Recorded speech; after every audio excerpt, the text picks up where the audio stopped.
Hello, everybody, and welcome back. Today is day 2 of the resume update series. I am Camicia Clark, your career strategist, resume writer, and career coach. And I am coming to you over the course of the next 6 days to provide you with impactful, quick action taking resume tips that will help you to enhance your marketability and your visibility if you actually take the action, do the things, and make the updates to your resume. Okay. Today, our topic is readability. Yes, readability. Okay. So if you haven't already, grab your pen, grab your paper, and let's get started. So today we're talking about how easy to read is your resume, or is your resume giving the recruiter a headache, right? That may be why you're not getting callbacks.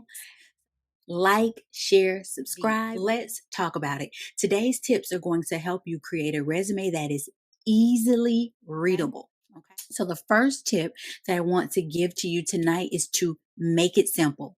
Don't overcomplicate your resume by trying to use really big words or unnecessary language. Keep it simple. Remember, the recruiter is only looking at your resume for about 6 seconds. So they don't have time for confusion or, seek and find, right? Confusion creates a no. If people are confused, they do not take action, not the action that you want them to take. They're not going to call you if your resume is confusing. So be simple and clear in the language that you are using on your resume, and make sure that it relates to the job description. The second tip is to keep it brief, right? Make it concise. The clearer you can be, oftentimes the simpler and the more concise your sentences, your statements, or your bullet points are on your resume, the easier it is to read, right? So it's important that you take the time to think through what it is you're trying to say or communicate, and then go through and reduce any unnecessary words and figure out how you can recreate or get communicate what you're trying to say in the simplest form, but to make the biggest impact. Okay. So keep it simple, but make it impactful. And the way that you're going to make it impactful is by including numbers. Okay. It's very important that you include numbers on your resume because metrics demonstrate results. Metrics demonstrate that you've added value, and recruiters like to see those numbers because it helps them to correlate that you have added value and that you could possibly add value to their organization, right? This is how much you've saved. This is how much you've increased. This is how much you've retained. This is how much you've improved, right? So add those numbers to give your resume a greater impact. And also, it's not like you should be adding numbers everywhere, right? The placement of your numbers should be strategic, okay? But make sure that you're demonstrating that impact and that value add with the numbers, and the numbers will draw the eye of the recruiter to your resume as they're reading, and it will help your resume to scream impact, right? So add numbers, add numbers, add metrics. All right. Next, you want to check your font, right? Don't use font that's hard to read or, really tiny, or maybe it's, in cursive or anything that's not easy to read. If you're looking at it and you have to squint to read it, and you really don't understand what it's saying, then neither will the recruiter. Maybe possibly not even the ATS system. So carefully select the type of font that you are using. Okay. Next will be the font size. You want to make sure that the font size that you're using on your resume isn't gigantic, right? It shouldn't be too big, but it also doesn't need to be too small. Remember, human people are really going to read your resume. So I don't want you shrinking the font to squeeze in too much information. Okay. So my recommendation is that the font size is 10.5 at the smallest to a font size of 12. Okay. Don't shrink it down beyond that and don't make it bigger than that. Okay. That should suffice. So be sure to check your font size. Next up, as we discussed yesterday in yesterday's video, make sure that you're using relevant information. Make sure that you put that information first, okay? Then you want to make sure that you're using active language, right? You are trying to capture the recruiter's attention. So the language that you're using should include popping power words, okay? And I do have a popping power word guide that you can utilize that will help you to select the proper words that can help to bring impact and to drive attention to your resume, right? Because gone are the days when we're using that boring language of responsible for, right? We want to use active and actionable keywords that are going to get your point across in the best way possible. Next, you want to make sure that you're calling attention to the important achievements, okay?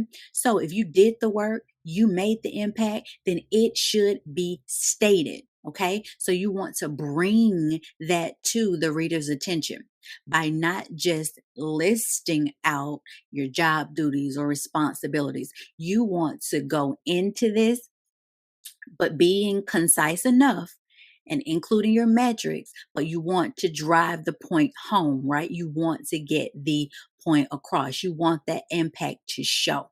Okay. Next, only include subheadings or sections that are necessary.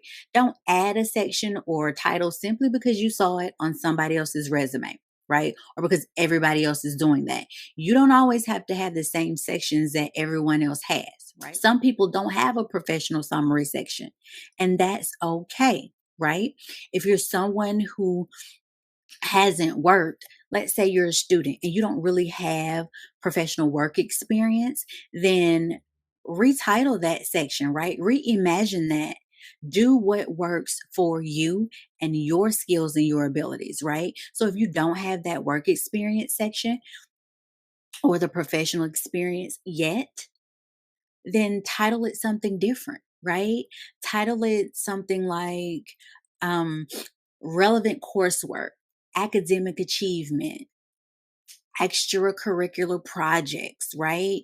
But don't just leave a big white space or big empty gap because you don't have work experience. There is a way for you to add the projects and the work that you've done while you were in school that could be relevant and relatable to the job that you're applying to. You can do those things. Right. Next, you want to check your margins.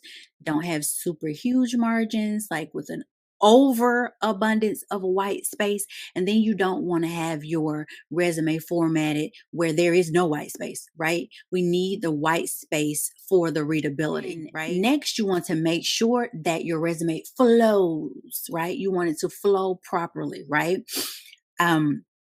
So there's normally an order to the way that you're stating your achievements and your accomplishments that you've done. So for most people, we put things in chronological order.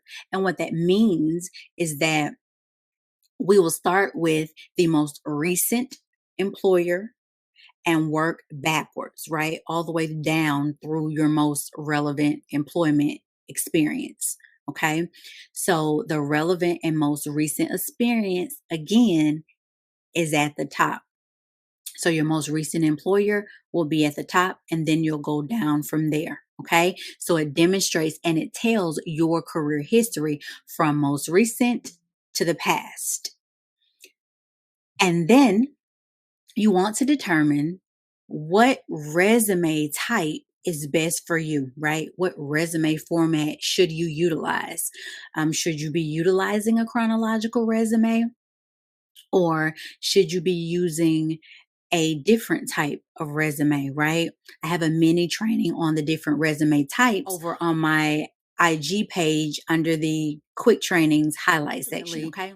what you want to do is to look through your resume, make sure that you've made these actionable changes, then you will have a better layout and a better format, and it will be more easier to read and to understand, because the very last thing that we want to do is to confuse the reader. Because remember, if they're confused, they're not going to take the action that you want them to take. Now, they're going to take action, but it's not going to be the action that's in your favor, right? We don't want them to put your resume in the no way pile, right? We want you to get that callback.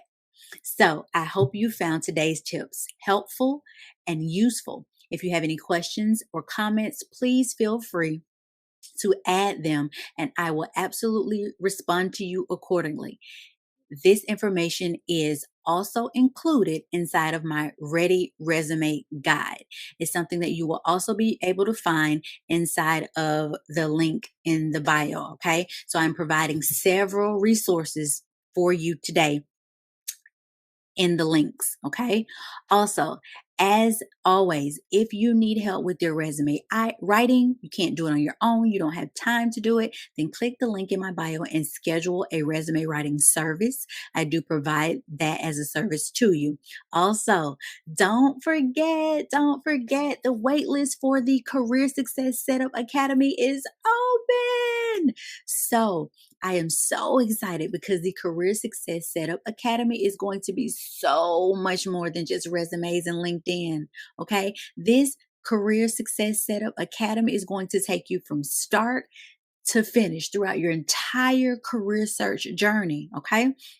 So if you haven't already, grab your spot, save your seat, get on the wait list, so that once the academy opens, you will be one of the inaugural members. Okay. And for those of you that are on a budget, I have an option for you as well. I have a DIY resume writing course where I will be providing you with step-by-step guidance on how to write your very own resume.